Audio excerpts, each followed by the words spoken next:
This episode is brought to you by www.futureplay.org. Enter your student, indie, or serious games into this year's competition. Full details are at www.futureplay.org/games.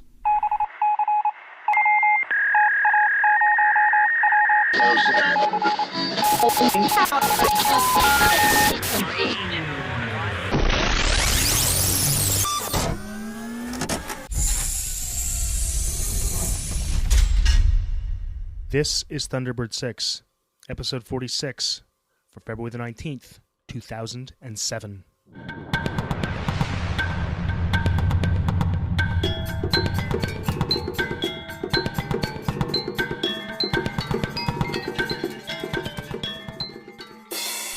All right, everybody, welcome to episode 40. Glenn, is it 46? Yeah, 46. 46 of Thunderbird 6. I've lost the ability to count higher than 40. And special guest today, a pretty excited, I am at least. I know Glenn doesn't seem to care, but I am. We've got Cory Doctorow here from... I've been emailing Cory for a while. Indeed. We've got Cory Doctorow here from Boing Boing. How's it going, Cory? I'm pretty good. How's it going with you guys? It's a little chilly up here. Beyond that, I guess it's fine. It's the break week at the university.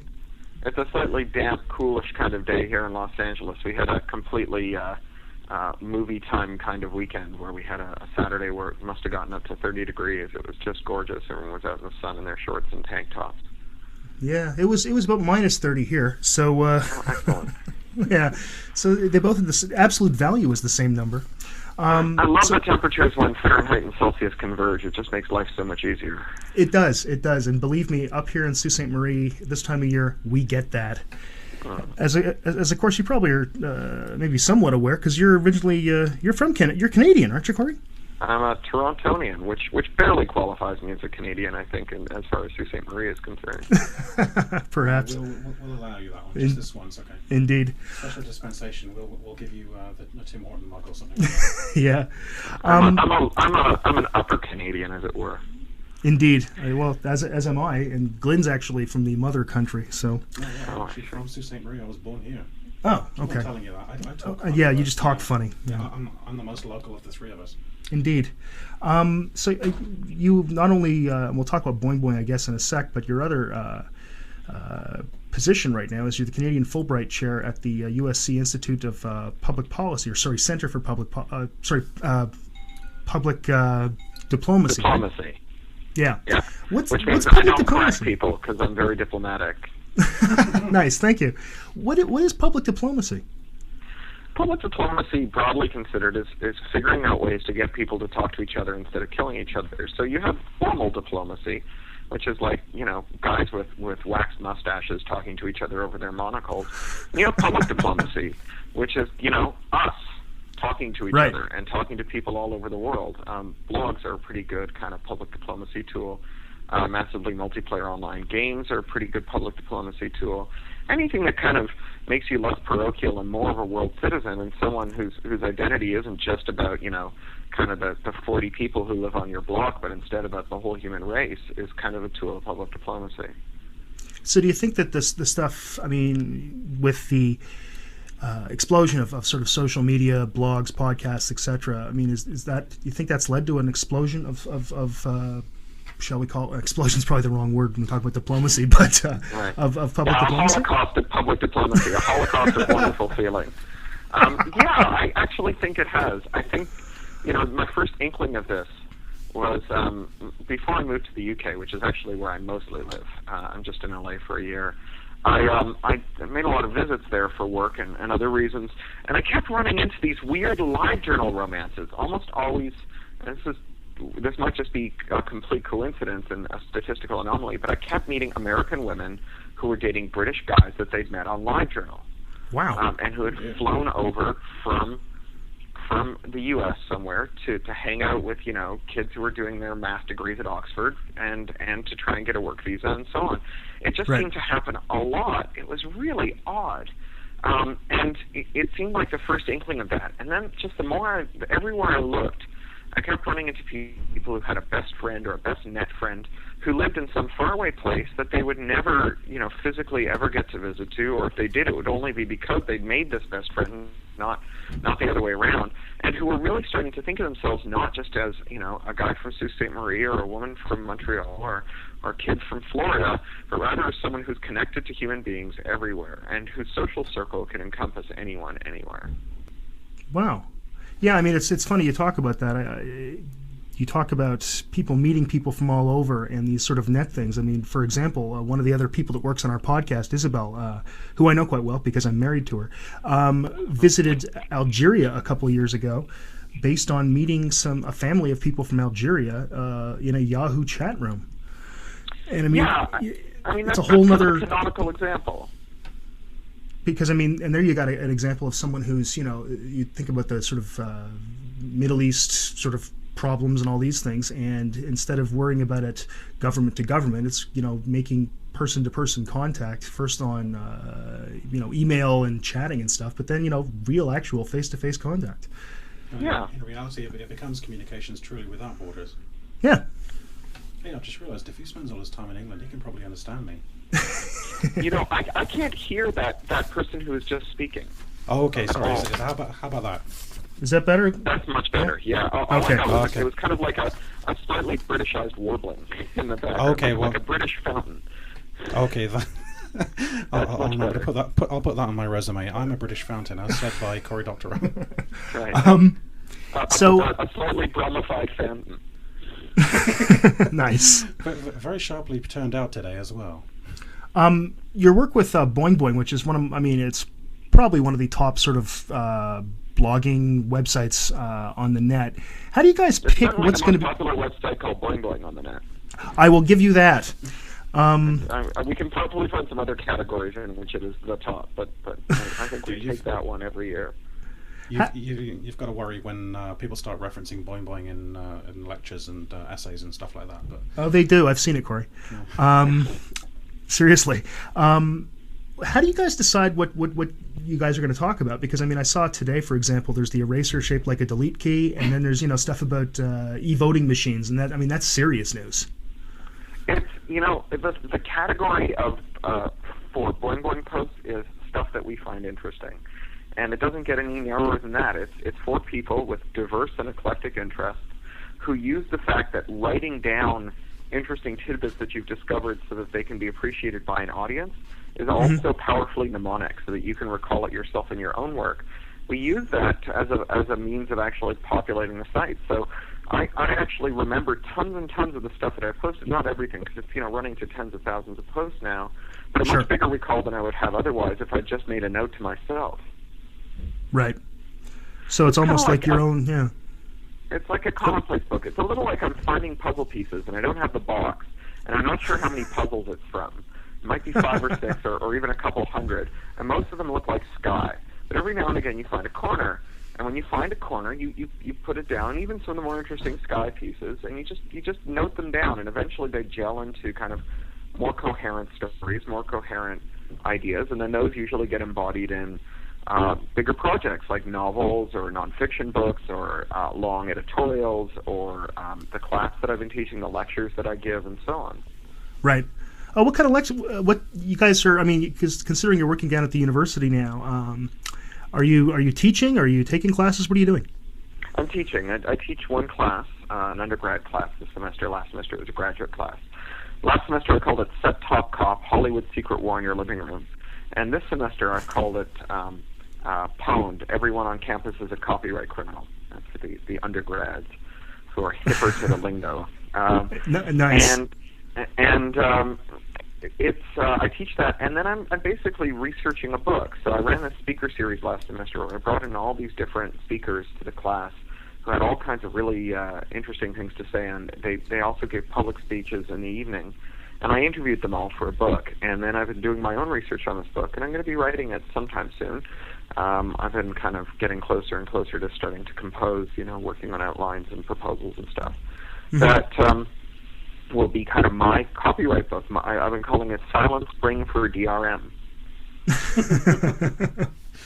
Okay, funny you mentioned DRM, because we were actually going to ask you about that. And maybe if you got any comments on certain things like Mr. Jobs coming out this week or last week and saying DRM, it's not as nice as we thought it was.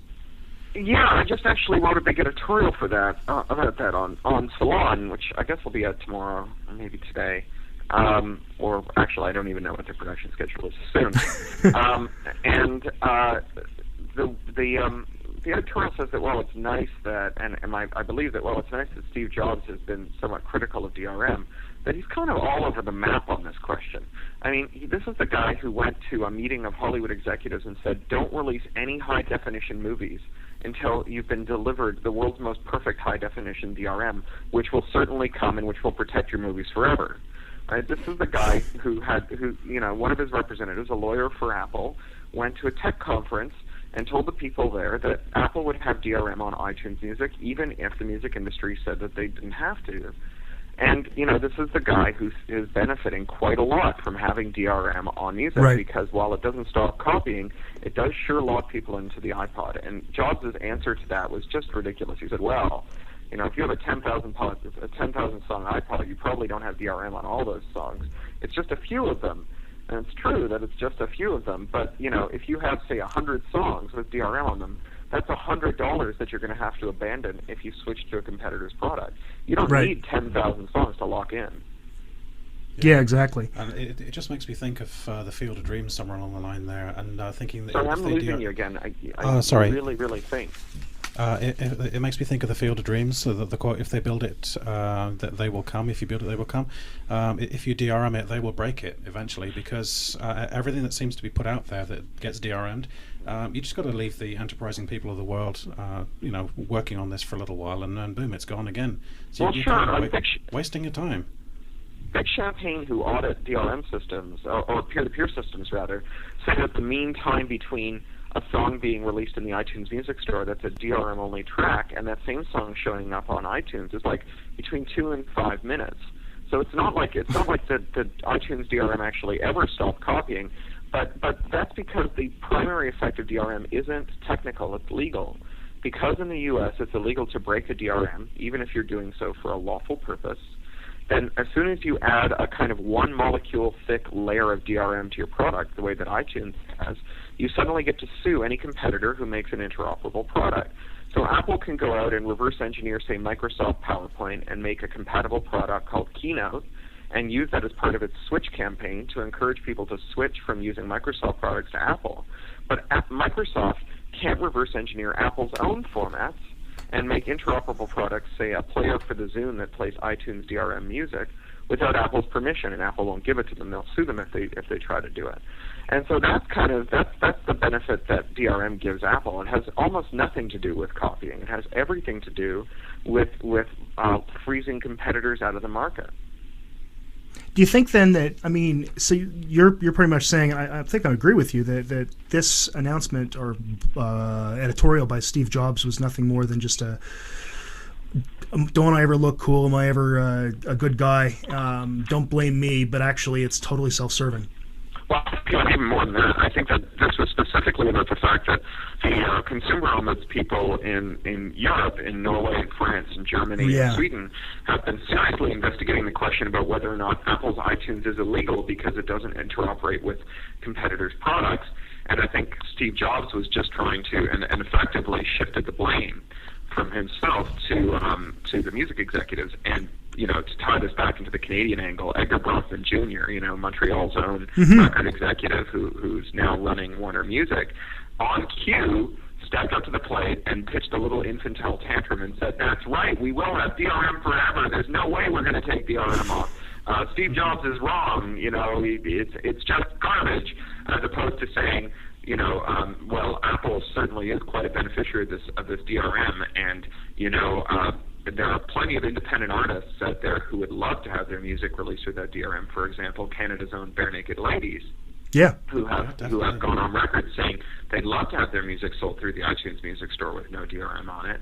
And Steve Jobs doesn't let them. Right? So for a man who said he would drop DRM in a heartbeat if the music industry let him drop DRM, he certainly isn't all that interested in dropping DRM. Now, some Apple apologists say, well, this is for consistency's sake. If there was some DRM music and some non-DRM music in the iTunes Music Store, then people wouldn't know which was which. But of course, there's already lots of DRM and non-DRM content in the iTunes Music Store. For example, my podcast and probably yours Yeah. are distributed through the iTunes Music Store without any DRM on them, right next to, say, podcasts from Audible, like Susie Brake's great podcast, which do Right. have DRM on them. So apparently it's not transcendently complex. Yeah, I guess not. Well, no, actually, you lead us on to something there. We were talking about the Zune a little while ago, and obviously our podcast, your podcast, they're both Creative Commons, and people can share them. And then if you listen to it on a Zune and then wireless it to somebody else, it gets DRM'd. So what happens with that then? I mean, this is just a whole big new mess about the rights and ownership of that. We basically don't care who listens to our podcast. That's why we do it. We just want people to enjoy the content, which is why we've asked you along today. And then if the one person who owns a Zune in Wichita Falls, in wherever it is, actually goes and tries to wireless it to the other guy who owns the Zune, because there's only like 2 people in America who have Zunes at the moment, isn't that right? Isn't that suddenly Violates our license. Screws up our license, because Well, yeah. they're adding something that was never there. It's not just the Zune, though, right? The iPod does exactly the same thing. If you put a Creative Commons licensed podcast on an iPod, Apple won't let you take it back off again using their tools. I never Now- thought of that, man. Hmm? I never thought of that. That honestly never occurred to me. Sure, and not only that, but 2 other things to recognize here is that Creative Commons licenses, because they're machine readable, could easily be detected by the iPod, and it could just allow you to copy back the Creative Commons licensed music, and therefore presumably keep the record labels happy, and more importantly, the iTunes Music Store, Apple, Microsoft, and all these other people say that the reason they have DRM is because it's so important to them to respect the business models and rights of copyright holders. Actually, they usually say intellectual property owners because they like Yeah. using loaded words. So they say intellectual property owners are supreme in our minds as we design these products. But you and I, we're copyright holders, right? We're making this podcast. Right. It's our copyright, and we have expressed clearly and unambiguously what our wishes are in respect of the iPod and the Zune, and neither Microsoft nor Apple can be bothered to listen to us. So Yeah. so much for respecting copyright holders. Yeah. It's funny because I think that I was thinking about this. In fact, I was discussing this very issue this morning with the dean of the university, and he was saying that, or I was saying to him that one of the things that Creative Commons is kind of like is it reminds me a lot of the sort of academic view of copyright, where when I write articles, I own those articles, but I don't charge anybody for them, and people are free to copy them as long as they give me attribution.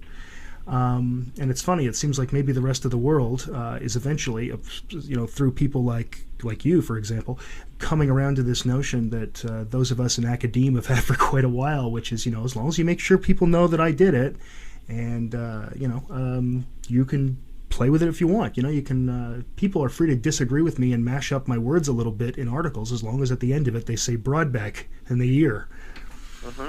Well, and that's most well reflected in the open access publishing movement, which Right. calls on scholars to publish their work in ways that are readily accessible by the general public. And Lessig, who founded the Creative Commons movement, Larry Lessig, who's a law professor at Stanford, he says that Creative Commons should be a matter of personal choice. That some artists want it and some artists don't.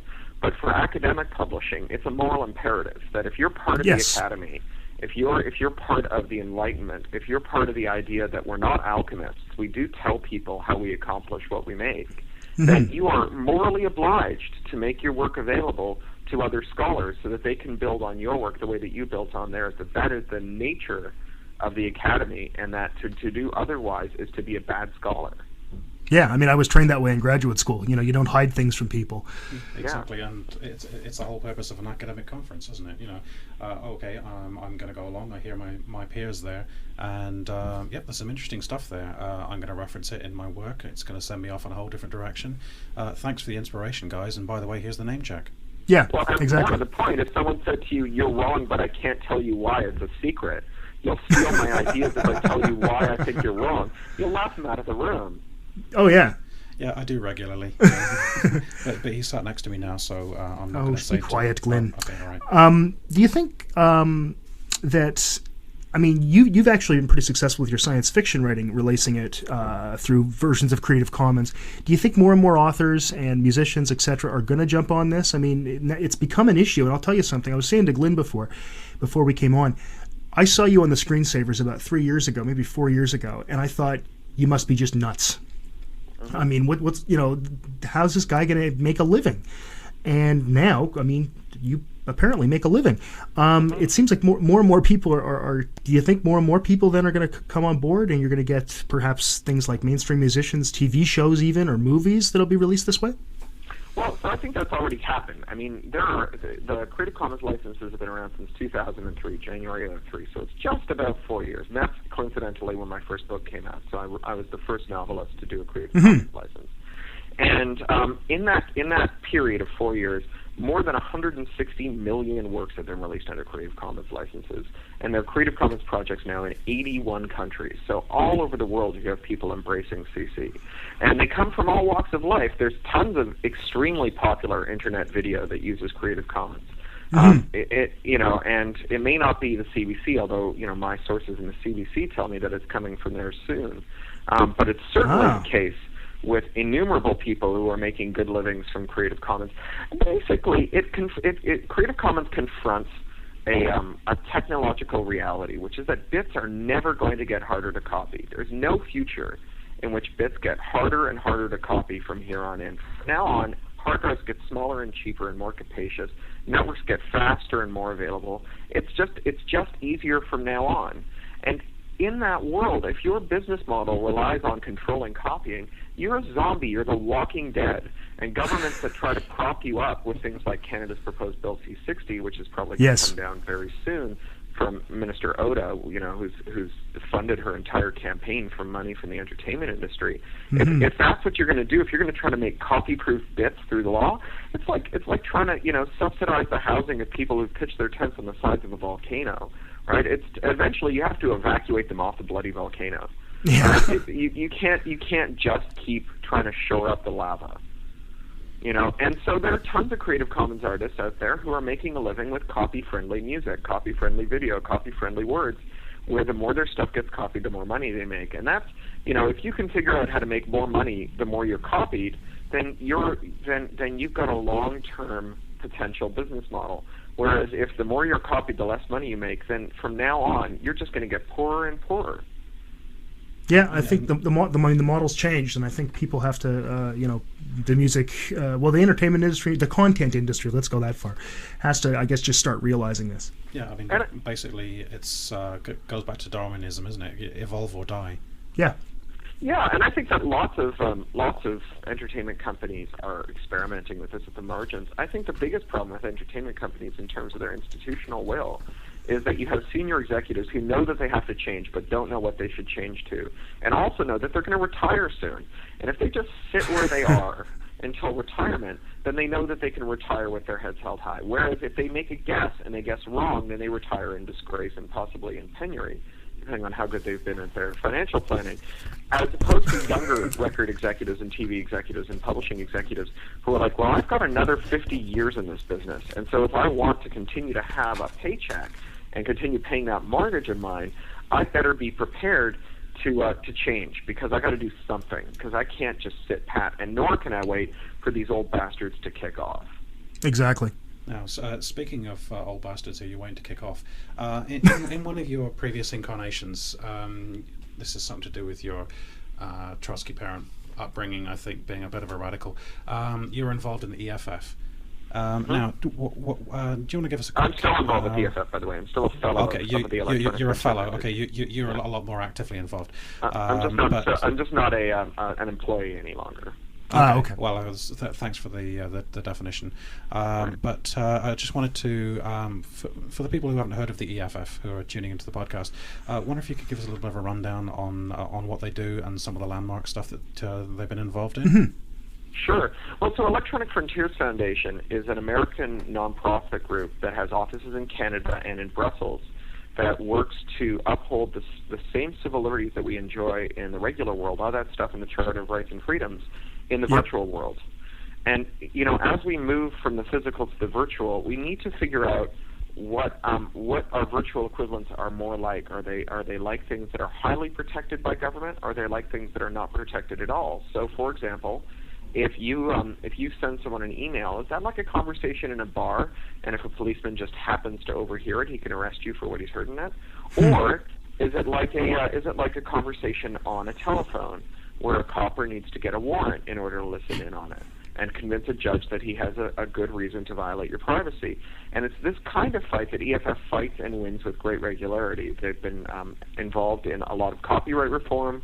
They legalized strong cryptography through a fight over the right of an academic to publish his cryptographic research, a journal article about cryptography, and overturned the standard that held that cryptographic tools were a munition and should be and that their exports and publications should be limited to sort of military applications and non-disclosure. So for a long time, you weren't allowed to tell people how crypto worked. I mean, this was shocking. Yeah. And certainly not very good for the banking industry, nor for anyone who relies on having their private information kept private. And so with that decision, EFF made a huge difference. They were the first people to get a ruling out of a court that said if you're going to read someone's email, you need to get a warrant first. That wiretapping email can't be done just at will by a policeman. And now they're engaged in a much more ambitious version of that lawsuit. They're suing AT&T, the large American phone company, for its complicity in helping the National Security Agency wiretap literally every single internet transaction that took place in the Bay Area. So that includes all those people who sent email to Yahoo or through Yahoo or Google or what have you. AT&T's major data center was wiretapped holus bolus by the NSA without any court oversight. And the NSA doesn't deny this. They say that they needed to do this and that it should be lawful. So AT&T is bound by certain privacy rules, and those privacy rules guarantee the American public $150 a day per subscriber for every day that AT&T cooperated with the National Security Agency. So on the one hand, this has the potential to extract more money from AT&T than its total assets are worth. And on the other hand, it has the potential to bring into the public light all kinds of secret documents from the NSA that actually detail the scope of this and show you exactly what the nation's spooks were doing to the people who paid their paychecks without court oversight illegally in the name of fighting an abstract noun, terrorism. Yeah. Maybe this explains why AT&T keep on renaming themselves to Singular and then back to AT&T and then back to Singular. Yeah, right. They're trying to... Yeah. AT&T, there's no AT&T, we're Singular. Yeah, no. Just until next week and then AT&T again. That's right. That's right. Anyway, you got anything else you want to talk about there? Yeah, pulled up a paper there. So. I've got a couple of things. Just one thing that I'd really like your opinion on, because you seem to have been navigating these waters for a while. Just wonder if you can talk to us a little bit about the new order in publishing and promotion. Blogs and podcasts, and how to plan a media launch virtually. We're not expecting you to say, look, here's a primer how to do it, but about the difference between the way that traditional media used to handle things, and they're probably still trying to do that, and then realizing that they're getting their ass kicked, and then how new media is doing it, and then maybe even fake media as well, things like the Colbert Report. But the idea of the traditional way of, here's a press release, let's go and release it, it's going to be in the papers, it's going to be on the radio. Now there's a whole different way of launching things, there's a whole different way of promoting things, and just wonder what you've got to say about that. Well, I think this starts with the realization that there's nothing more powerful than a personal recommendation from someone you trust, and that whether you're trying to sell an idea or a product or service, whether it's democracy or a new kind of soap, if someone you trust sits down with you and explains to you the virtues of this and why they believe in it, you have a much better chance of being converted than you do if you see a billboard or read a book or a commercial. And that and so starting from that realization, we start to look at copying in a different light. So there's two kinds of copying. There's the copying that you do inside your own house, like, when you save a web page to your hard drive and then back your hard drive up to another hard drive. And generally speaking, the law and the entertainment industry don't concern themselves over much with that. There's another kind of copying, though. That's the copying that everyone seems to be very worried about, which is the copying where you give a copy to someone else or someone else gives a copy to you. Now, you can characterize that as just taking something, but there's another way of characterizing it, which is giving something. Someone you trust is giving you something that they think you should have a look at. Now, Creative Commons licenses don't create publicity for your work. What they do, though, is they allow people who love your work and who found out about it through some other means to embrace it and to share it with their friends in a way that is much more personal and direct than anything else that you could hope for from traditional media. When I worked at the science fiction bookstore in Toronto, Baca, we knew that we would have a big sale if two people came in, one of whom said, I'm going to show you some books that I think you should be reading that really changed my life, and they'd walk down the shelves pulling books off and saying, you must read this, you must read that, you must read the other. That, we knew, would result in a giant sale. I mean, who wouldn't buy books on that basis? Sure. And so that's really what copying amounts to for a lot of artists. The Colbert Report, I've actually heard that with the Jon Stewart show. Jason Cockey heard it from someone who worked on the show, apparently, that with the Jon Stewart show, The Daily Show, that every day when the show finishes, every night when the show finishes, people who work for the show as part of their job go and upload the show as clips without permission from the network, but with permission from their supervisor, to YouTube and Google Video and elsewhere, so that those clips can be virally spread from person to person who can say, you should watch this, it's important to me and it'll be important to you. And then the next day, the lawyers who work 9 to 5 and not, on the Late Show, the lawyers come into the office and start sending takedown notices to all the sites that the interns have uploaded the video to the night before.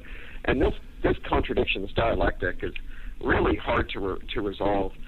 There was just a news story that went around the net about the Recording Industry Association of America sending the cops out to arrest and to destroy the businesses of DJs who make mixtapes.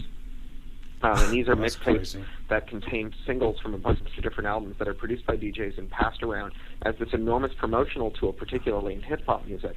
Now, the irony is that these DJs often work for the record labels. So there are record labels who pay DJs to make their music to make sure their music shows up on a mixtape. And then the people who work for those, who employ those record executives, then arrest and jail the DJs for doing it. Which is just completely nuts. Now, is this a big astroturfing scam, or are you saying that the people who, the interns on the Colbert Report and the Daily Show, are they being paid to upload this stuff, or as part of an astroturfing scam, or are they actually doing it as just because it's really cool and they think that people should see it? Well, I think that there's a middle ground between astroturfing and legitimate fan activity. So I think that what these guys realize is that fans want to have clips of The Daily Show that they can send around to their friends and put on their blogs. And so they deliver them to them. And to the extent that they hide their identity when they do that, it's not so much because they want to confuse fans about the origin of those clips. I don't think that fans pass Colbert clips around because they think it's underground and the person who uploaded it is a daring rebel. They do it because of the content of the Colbert clips. Yes. Because it's funny.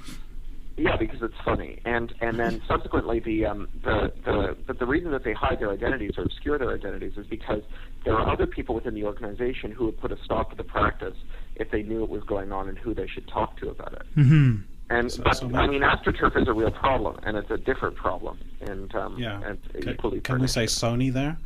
Sony, and I mean not just Sony. I mean, look at all the entertainment companies that have hired AstroTurfers to work for them, and tech companies. I mean, Google just hired the PR company that ran the Swift Boat Veterans for Truth campaign, the smear campaign against John Kerry, where they found a bunch of veterans who were willing to dishonor themselves, disgrace themselves, and fabricate stories about how John Kerry had performed in battle, and then launch this fake grassroots campaign to subsidize, to popularize it. Those people now work for Google, right? The people who masterminded that now work for Google. So it's everyone. Everyone's getting into AstroTurf. And the European Union has just passed a directive, which will soon be turned into law, that prohibits AstroTurfing. Yeah, I heard about that, and I mean, I've on another podcast, and then someone wrote in saying that they work for Amazon, and that's their job. Yeah, Right. that's just hideous. I mean, first thing is it's a waste of everyone's time. It's a waste of my time when I'm reading it, and it's just a pain because there's enough good stuff on the internet out there that's being marred by a bunch of crap that makes it a lot harder to find the good stuff. Unless, of course, you blatant plug coming up. Unless, of course, you go to boingboing.net or futureplay.org. Well, and this is one of the reasons that I support allowing people to edit their own Wikipedia entries, provided, and PR agencies and everyone else, provided that they tell everyone who they are. Yeah. Right? Because I think that people do legitimately have an interest in wanting to discuss their own work, and that where you have four where those works are discussed, it makes sense for those people to weigh in if they choose to. But where it crosses the line into legitimacy is if you disguise your identity, and the perverse incentive that arises from the stigma, which I think is totally irrational at Wikipedia about editing your own entry, is that it encourages you to hide your identity when you edit it. And I think that that's a real problem. Yeah. Because you're not owning up to the fact that you're actually you. You've got to hide behind some kind of facade. Yeah, and I, when I had my Wikipedia entry, which I've done now and again, I always tell people who I am, and I always go into the comment section and I explain why I made the edits I made, and so on. That's just how it goes. Sure. No, it's definitely good. One final thing from me. It's just more, just completely off the wall. What's it like being a Canadian in California? Because, well, there's a lot of us. I heard some figures thrown out. One friend of mine lives in San Diego, and he said that just in San Diego there's about 75,000 Canadians. Yeah, I think the numbers must be similar here in Los Angeles too, because the entertainment industry. Occasionally, you'll see a bumper sticker with like a line for a Canadian flag with "Got work," as in Canadians have stolen all of our jobs. But I mean. So, someone who has an English accent living in Canada, you know what it's like to live somewhere where the minute you open your mouth, everyone knows that you're a foreigner. And that's, it's very different. So when I was in the UK, I'm a fairly argumentative person rather. And I tend not to take, dumb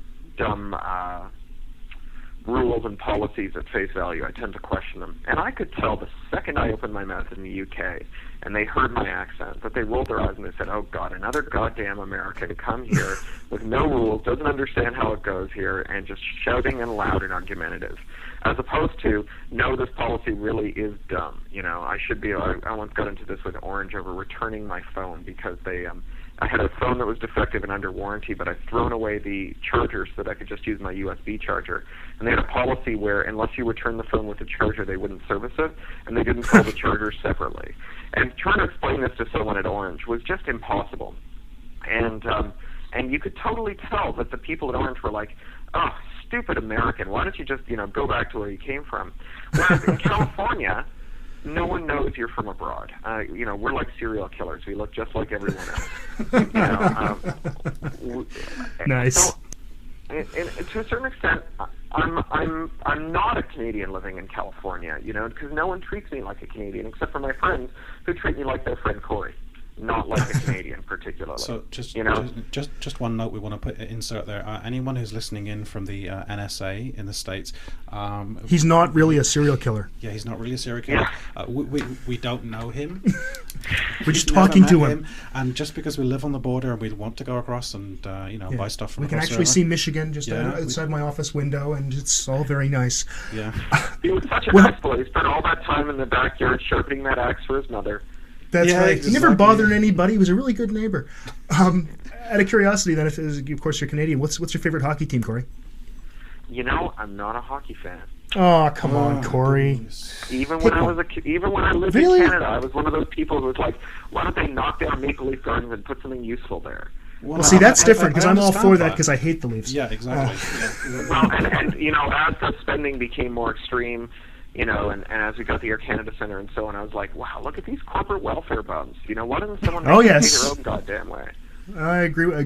Behind you 100% there. Actually, I found one very useful use for the Air Canada Centre is that it's a good point of reference when I'm telling people where the Future Play conference is. You just say, okay, well, we're going to be in the He never Novotel stops and- plugging this thing. Yeah, we're in the Novotel Toronto Centre, and it's just going to be just down the road from the Air Canada Centre. Oh, nice. Right. Well, so, I used to play hockey. I played Little League hockey for like 7 years. Well, of course. Yes.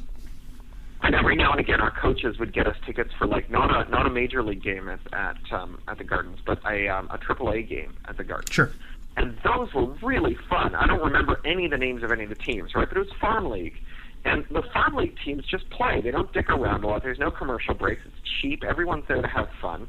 And they like, there's no grandstanding. There's not a lot of tackling. It's a really good, clean game of hockey. Same is true AAA ball. I used to go see the AAA ball teams playing in Christie Pitts in Toronto. You could go and get a burrito at Tuckerella at the door there at Clinton and Bloor, and then you could walk down to the pits. $2 to buy program, and they just played ball. They didn't screw around with arguing and line changes and halftime shows. It was just a ball game. It was great. Oh yeah, in fact that's fun. I went to grad school in Toronto. I remember actually seeing baseball games at Christie Pitts, the old Toronto Maple Leafs in the Inter-County League. Yeah, exactly. Yeah, these AAA teams, these farm league teams, and they're really good. You see a damn good game of baseball. You're right there. You're just you're down the hill. You can see the balls whistling out past you, and it's a fun game. Yeah. Well, on that note, Corey, I guess we should probably wrap it up. You're a busy guy, and we're and again we're pretending to be busy. Glenn actually is busy. I'm just a professor with a break week. So we really appreciate this so very much, and thanks so much for coming on, man. Yeah, thanks. Can I very mention much. I'm going to be in Toronto on March 2nd through 4th at the Ad Astra Science Fiction Convention. Cool. No, you didn't. Would you like to? Awesome. Would you like to? No, I'm just kidding. He's just messing around. All right, Corey. Thanks a lot, man. Thank you. See you later. Bye.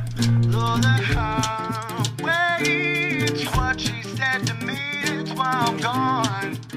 Sin City, that's right. I'm on the next flight to where the lights will never sleep at all.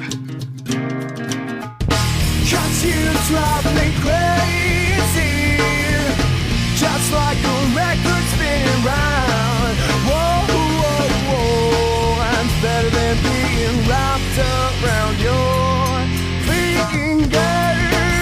Oh, yeah, ooh.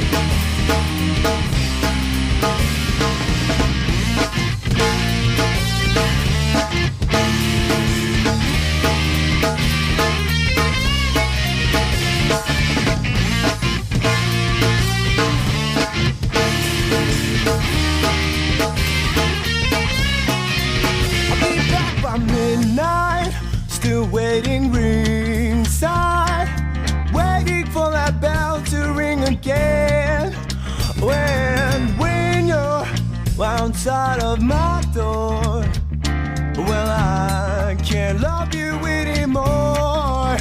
No, 'cause you drive me crazy, just like a record spinning round.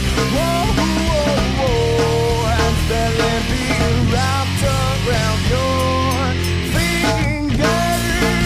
Oh, yeah, ooh. And I say, yeah.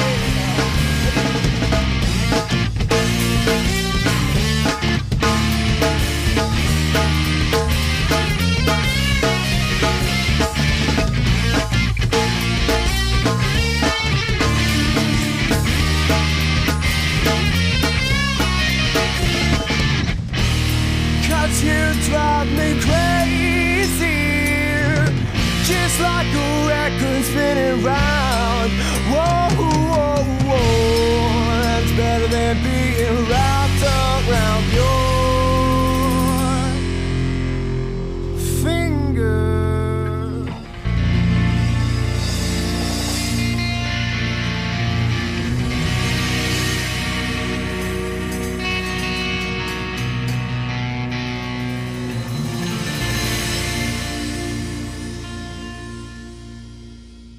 Well, that was Highway by Going for Good.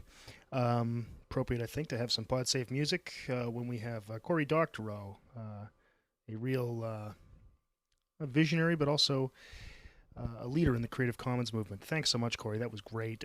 Just really appreciate you coming on the show. It was also fun to have Glyn beside me again, the second time, really. Last time Glyn and I sat down and did an interview was also with a guy named Cory Andryka from Linden Lab that, of course, developed Second Life. If you want to get a hold of us, our email address is thunderbird.six@gmail.com. Our feed is feeds.feedburner.com/tbird6, the number 6. Join the Frapper map, please. www.frappr.com/Thunderbird6, all one word. And it makes complete sense, again, with having Cory Doctorow on the show, to mention that this program is released under Creative Commons copyright share alike 2.5 Canada. Again, thanks so much to Glyn for sitting in with me. Thanks to, as always, to our artist extraordinaire and musician extraordinaire, Isabelle, to the Minister of Propaganda, Donna, and, of course, to Cory Doctorow. Let's go out with a little bit more pod-safe music. This is Always Be Around by Jamie Strange on Thunderbird 6. I'm Dave Broadbeck. Later.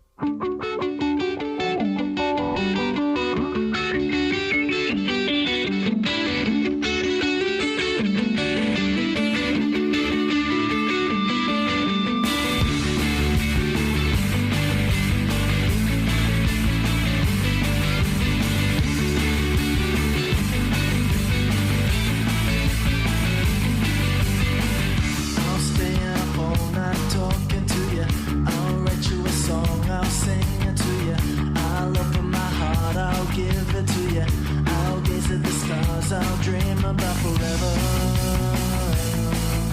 Forever. And when my world is crashing, I know you'll always be around. And when my heart is overwhelmed, I know you'll always stand your ground.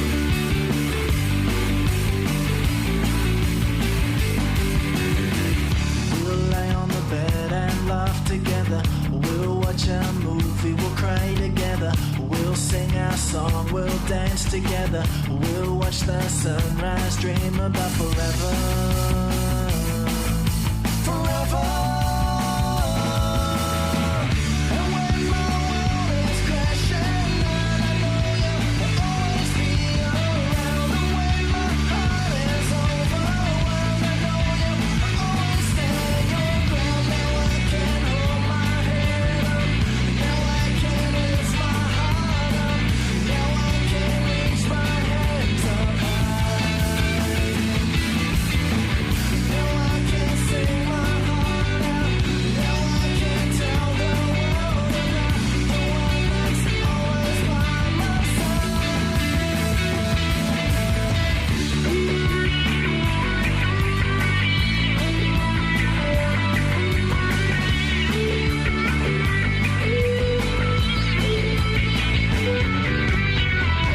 When my world is crashing down, I know you'll always be around. And when my heart is overwhelmed, I know you'll always stand your ground. And when my world is crashing down, I know you'll always be around. And when my heart is overwhelmed, I know you'll always stand your ground. Always stand your ground. Always be around.